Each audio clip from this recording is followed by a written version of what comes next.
Fam! This is your Mimi Shane again. Welcome back to our channel! For today's video po, pag-uusapan lang po natin kung mababalik pa po ba ang 10,000 points na reward dito kay Popo Live Up kung nagkaroon po kayo ng violation. Pero bago po yan, don't forget po to like and subscribe to our channel first and hit notification bell para naman po ma-notify po kayo once may mga new videos akong i-upload. Thank you so much mga ka-fam!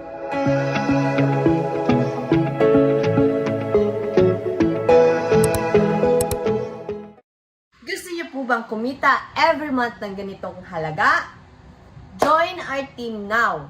Nasa description box po ang aming link kung gusto niyo po sumali bilang sub-agent. At ito naman po ang aming ID number kung gusto niyo po maging host dito kay Popo Live Up. And download nyo na po ang app na ito. Nasa description box lang din po ang link. So yun na nga, pag-uusapan na po natin ngayon kung maibabalik po ba ang 10,000 points dito sa mga new users, sa mga newbies or beginners na rewards na binibigay ni Popo. Binibigay po kasi ni Popo ay exclusive po yan sa mga new user dito sa app niya. At ang tanong doon, may babalik pa po ba yun? Hindi na po.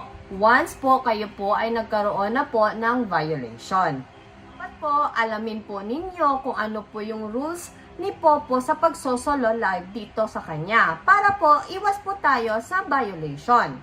Dito po kasi kay Popo, lalo na po dyan sa mga new user pa, may reward pong binibigay sa inyo si Popo. For 7 days po yan, everyday po na 10,000 points per hour sa pagsosolo live. At 2 hours po yan, so bali po, meron po kayong makukuha daily na 20,000 points per 2 hours nyo po na pagsosolo live. At kung gusto nyo po malaman kung ano po yung rules ni Popo dito po para iwas po kayo sa violations, ay nasa playlist ko lang po yung video. Ito po yung video na dapat yung panoorin para malaman po ninyo kung ano po yung mga regulation ni Popo once na nagsosolo live. Kaya nga po, sad to say po talaga na hindi na po talaga maibabalik yung 10k points per hour po dito sa kanyang reward. Kaya po, ang masasabi ko po sa inyo, kayo po dapat ay mag-ingat talaga once na nagsosolo live. Bigyan ko po kayo ng mga example na para iwas violation po ha. Dapat po hindi po kayo nakahiga at iwasan nyo din po na paalis-alis sa inyong solo live. Tiisin nyo po muna, hanggang 7 days lang naman po yan binibigay ni Popo sa mga new user.